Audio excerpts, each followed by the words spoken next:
Donc le groupe des étonnés, c'est quoi? Euh, Bon, c'est un groupe qui est là pour suivre en fait le déroulement de l'assise franco-libanaise. Et étant en service civique, j'étais en service civique au sein du conseil départemental de l'Aude pour 10 mois. J'avais une mission là au sein des relations internationales. En particulier, c'était l'éducation à la citoyenneté mondiale et les objectifs du développement durable. Et j'étais vraiment intéressé pour suivre en fait la poursuite concernant la coopération franco-libanaise. Comme j'ai déjà vu pendant cette année comment ça se fait et le niveau élevé d'échange, de coopération entre ces deux pays. Donc c'était vraiment intéressant d'être là pour voir la suite. Alors vous êtes libanais, vous êtes né au Liban Oui, je suis libanais, né au Liban. et vous vivez en France. C'est ça actuellement. Alors ces assises, alors le groupe des étonnés, qu'est-ce qui vous a sauté aux yeux en positif et en négatif? Bon, je pense que c'était l'ambiance de convivialité. Je m'attendais pas à ça en fait. C'était comme c'est un peu bizarre, mais à un certain moment on dit que c'est pas deux pays différents, c'est juste des gens qui dans une ambiance fraternelle, tranquille, et c'est vraiment beau de voir ça. Et en fait, on peut voir aussi ce que j'ai aimé beaucoup le plus, c'est la solidarité. On peut voir une solidarité internationale bien avancée, surtout au niveau des projets. Ça touche vraiment les objectifs de développement durable, comme l'assainissement des eaux usées, au niveau touristique, la gestion des sites touristiques, comme on a vu au Byblos, Jbel, le site de Carcassonne, ou bien la coopération avec Baalbek. Donc c'est vraiment intéressant. J'étais vraiment étonné par ces choses-là. Étonné par quoi? Par l'ambiance, oui, mais est-ce que on traite vraiment de choses concrètes ou c'est quelque chose qui reste encore un peu, on parle beaucoup, on dit on va faire des projets, on dit projet, accord, mais concrètement, est-ce que le Libanais sur place, qu'est-ce qu'il retire de ça concrètement? Est-ce qu'on peut se dire que, parce qu'en profitant de votre expérience, Oui, vous savez, en fait, on peut facilement remarquer que ce sont des projets concrets. C'est pas de projet du blabla, puisque en fait, ça met le doigt directement sur la blessure.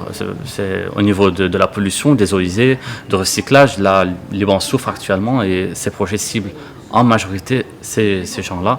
Et en même temps, on a un progrès au niveau de la jeunesse, de l'internationalité, donc au niveau du touristique, ce qui est très commun entre les deux pays, la France et le Liban.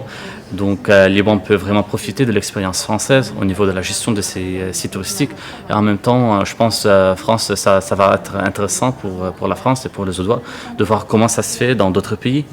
Donc non, c'est en fait très concret pour les Libanais en place là-bas. et l'implication citoyenne, parce que quelque part vous représentez les citoyens là en tant que groupe d'étonnés. Ils sont pas là, on voit des maires, on voit bon, bien sûr c'est fait pour eux.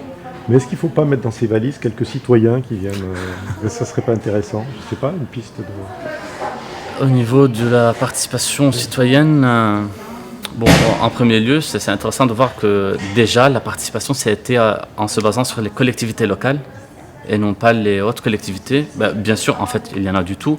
On avait la ministère, donc c'est au niveau, mais en même temps, les collectivités locales ont bien participé.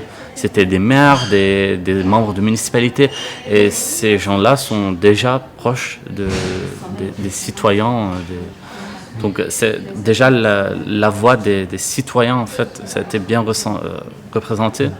Et bien sûr, si jamais dans d'autres assises, une participation citoyenne, ça aurait dû vraiment encore de mieux en mieux, bien sûr. Envie de rester ici en France pour faire des projets à partir de la France ou les faire à partir du Liban pour vous? Quel est le choix? C'est facile à faire ce choix? Bon, moi, j'ai encore beaucoup de temps pour me poser la question. Comme j'aurais fait ma maîtrise, donc j'ai 2 ans maintenant de formation pour finir mon master. Et après ces 2 ans, on verra. Mais en principe, j'aime bien retourner chez moi, c'est d'être proche de la famille et des amis. Mais il y a encore beaucoup de temps. Géoïde, c'est géographie, environnement, durabilité, interface, aménagement du territoire. On a besoin de vous au Liban. Oui, surtout c'est un pays montagnard, donc ma formation tombe très bien dans le contexte libanais. Vous y pensez un peu ou pas du tout? Vous voulez pas y penser ou vous y pensez quand vous dites À quoi? tout ce que À me dire tout ce que j'apprends, tout ce que j'emmagasine, un jour je vais pouvoir le mettre au service du Liban, de mon pays, directement sur place, vous engager là-bas. Parce qu'on beaucoup d'interviews m'ont dit les jeunes ils restent pas. Ils ont besoin pour faire carrière, ils ne peuvent pas rester, il n'y a pas assez d'opportunités. Oui, C'est pas simple comme choix, avoir envie de soutenir son pays et puis se dire je peux pas. oui, c'est vrai. Il y a toujours Comment ce on dilemme fait en Parce fait. que vous êtes jeune, c'est pour ça que j'en profite. Oui, il y a toujours ce dilemme en fait, mais ça dépend en fait. Toujours ça dépend puisque je sais pas. Par exemple, moi, ça m'intéresse Liban et ça reste là où ma famille est et mes amis. Et bien sûr, la vie en France est aussi très très très bien, mais très bonne. Mais au niveau concret, j'aime bien travailler dans des organisations non gouvernementales, surtout dans l'Asie du Sud ou l'Afrique. Donc, au niveau du travail, au niveau du boulot, j'aime bien être impliqué pour les causes humanitaires des objectifs de développement durable. Et c'est là où je me trouve à l'aise. Et donc, c'est pas une question géographique, Liban, France, Sud-Est asiatique ou Afrique, mais plutôt c'est question du boulot, organisation non gouvernementale et la cause pour laquelle je travaille, puisque ça peut être très différente.